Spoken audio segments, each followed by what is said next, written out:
that I gave her and Jeremy. She put the unopened presents on my doorstep when I was out of town. This is a prime example of how manipulative the Church of Scientology really is. Both of my children have told me that they will only talk to me if I get back in good standing with Scientology and do those steps needed to do that. I told them I am not a part of Scientology anymore, and I cannot do that. It's against my integrity. I wrote my children an open letter, since I can't talk to them, and I asked all my family and friends to share it with them. I still to this day do not know if they ever were able to read it. I have heard from some of my family that Scientology is telling my kids that their mom is crazy and to stay away from me, that I am a declared suppressive person now, which Scientology considers is an evil person, all because I fought for my parental rights and wanted to keep my kids in school. And I disagreed with what they did to my kids. After I resigned, I was threatened in my parking lot by John Allender, a Scientologist. He asked me if I enjoy beatings. Then John Allender and Mark Warlick, another Scientologist, followed me across state lines. They found out where I flew to. They have someone in the church that works, for the airlines and can track where you're going. Scientology also took private, confidential things out of my counseling folders and put them on the Internet. These were the most private things, and I trusted to share those with them when I was in Scientology. I have personally experienced the abuses of Scientology. I will continue to fight for my kids' freedom. Because how Scientology operates, people are afraid to leave or say anything. But there is a momentum now, and more people are leaving Scientology and speaking out. I will continue to speak out so other parents will know the truth and hopefully never have to go through what I went through with my own kids. And that's why I do what I do, because I want my kids back. Lori, I have to tell you, you're very brave. You're a very brave individual. I know this is extremely stressing for you, and I appreciate, we all appreciate you sharing this with us. Do you know where your kids are now, Lori? Yes, my ex-husband, since he knew that I went to see them for Christmas, they were living only a half hour away from me. I think they're told that I'm crazy, and I think if they see me, they'll see I'm not. So my ex and Scientology probably had to do with something with it, moved them far away to Austin, Texas. I do know my son lives with Jim, my ex-husband. My daughter was living with him, but now she has a boyfriend. I don't know. They're not on staff. Jessica works at a preschool. I don't know where. I don't even know where they live. And my son works at a motorcycle shop in Austin. That's all I know. Only way I can reach them is through friends. If they send them a Facebook message, but then they end up blocking them sometimes. I have a couple that Jeremy hasn't blocked yet, so I find that hopeful. I did send the kids Christmas cards through his work. You know, it's not a Scientology, it's a motorcycle shop, and I haven't gotten it back in the mail. Yay! So maybe my son read it. Well, that's hopeful. I'm very, very hopeful that obviously that you eventually are reunited with your family. Thank you so very much for sharing that with us. Right, and we're going to keep you on the line, Lori, so that when we go into the open forum, maybe you can contribute, because this is just, there were some people in the chat room crying. This is such a terrible thing. There were some people on the other side of microphones that were crying. Yeah, well, yesterday when I pre-read it, I was crying. Maybe I got it all out yesterday. I just really wanted to be able to share it, and that's why I wrote it down. So it helped. We thank you. So what we're going to do now, I'm going to keep you on the line. We're going to play a pre-recorded interview that was done over a holiday. This was with Nefertiti, who is in France, and Sate was in on that call with me, and we're going to play this. It's about 19 minutes. And so if you need to run, get some coffee or whatever, you know, we will have this archived after.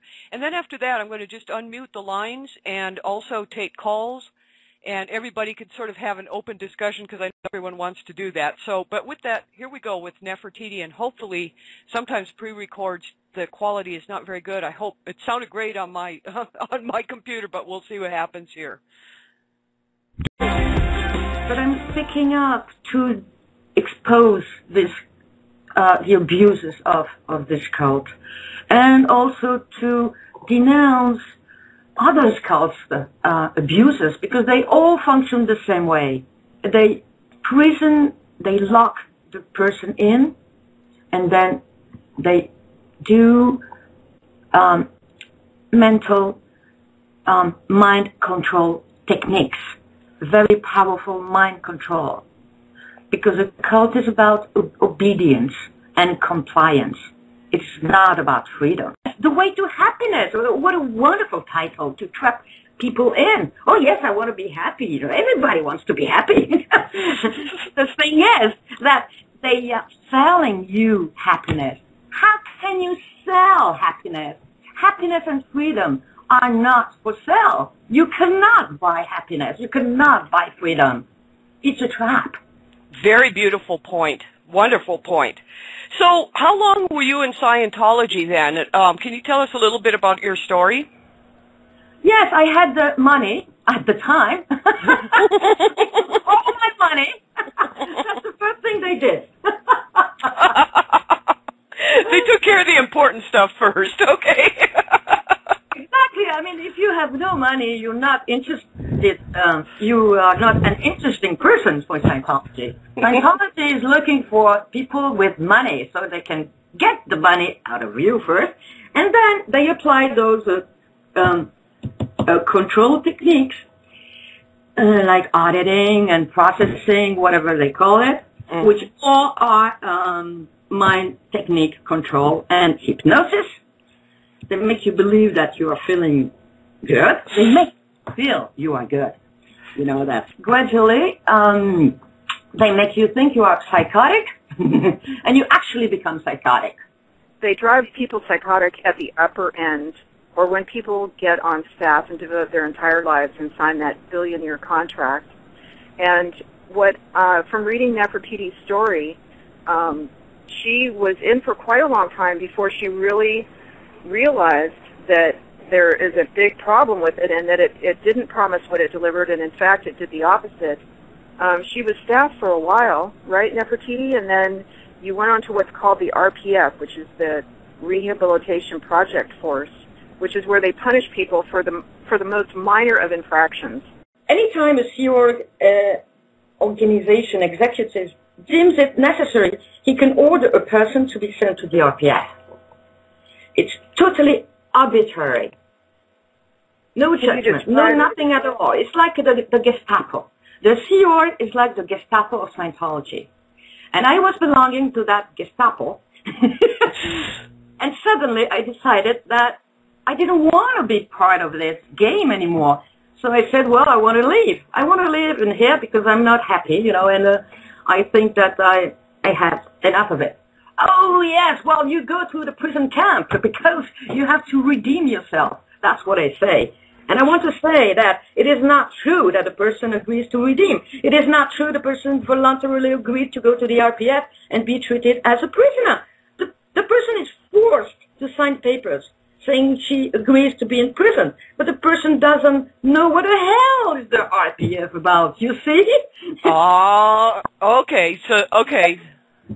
Until you get there, should you become injured or even killed, the person is also denied, you know, any contact or communication with anyone outside the RPF. You know when you get there, but you don't know when you will be out. You know, so, you'd think that the signing a document that you could be killed would raise some red flags. Yes, it's, you know, you absolve the Sea Org and any other Scientology corporation from any liability should you become injured or even killed. You sign that document. Can you believe that? But it took me, you know, in, I don't know where, in a cave, and I saw this woman, you know, she was doing something, working at something, and she was saying, I have to redeem myself. And she would repeat that. I have to redeem myself. I have to redeem myself. I am a criminal. I am a criminal. I have to redeem myself. And I said, oh my God, this is RPF. I stayed a few hours looking at that woman. And I said, well, I'm going to go crazy if I don't escape. Nefertiti, wasn't she standing in water, doing something with putting water in and out? And I asked to her, what are you doing? Don't ask questions. I belong to the RPF, and I want to join the RPF again because I am a criminal and I have to redeem myself. And she would repeat those sentences on and on and on. So how many years had you been involved in Scientology when you witnessed this? I mean, was this something that kind of shocked you? Well, yes, I was in Scientology for 5 years. Wow. Yes, I never heard about gulags, never heard about gulags or prison camps or whatever. I never heard about forced labor, never heard of that, never heard. So I stayed in this nightmare 1 week, you see. Because I was feeling deep inside I was getting psychotic. Yeah. So I had the presence of mind to still have the energy to say, I don't understand what's going on in here. I don't understand at all. But the only thing I know, I have to escape because otherwise I'm going to die. I'm going to die because people die in the RPF. Oh, jeez. They do die. First, I refused to get up to get some sleep because I needed at least to sleep 8 hours. Mm-hmm. I was very lucky. They did not, guards did not lock me in the room. I was extremely lucky because I blew very quickly, very rapidly, you see.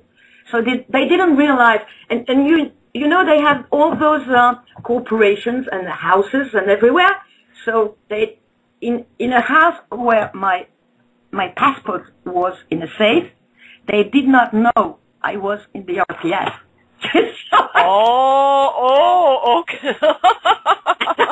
So you were lucky then. Yes, I was very lucky. You know, I have a good star, and so I said, oh, I need my passport because I'm getting my third divorce. Oh, great, you are divorcing. Oh, that's good news, you're divorcing. Okay, so here is your passport. And I put that smile, and I had that cab waiting for me outside. And then I said, okay, go. And they were running after the cab, you know. Oh. The divorce story was not real, but it was enough for an escape. Also, our hero was fortunate because she had some valuables in the safe to pay for her flight away. We talked about how family members are split apart so that individuals are isolated and easier to manipulate by the cult. Disconnection ruins many families, and there are a lot of people even today that did not see their children at Christmas, are not going to see them at New Year's. They don't get to talk to them, and the holidays can be very, very difficult. Oh, no, painful subject, even more painful than the prison camps. My children were in Europe by the time I was in the RPF, right? My children were safe. They were not in the cult at all. Mm-hmm. By the time I escaped, my ex-husband, which is still in the cult, told me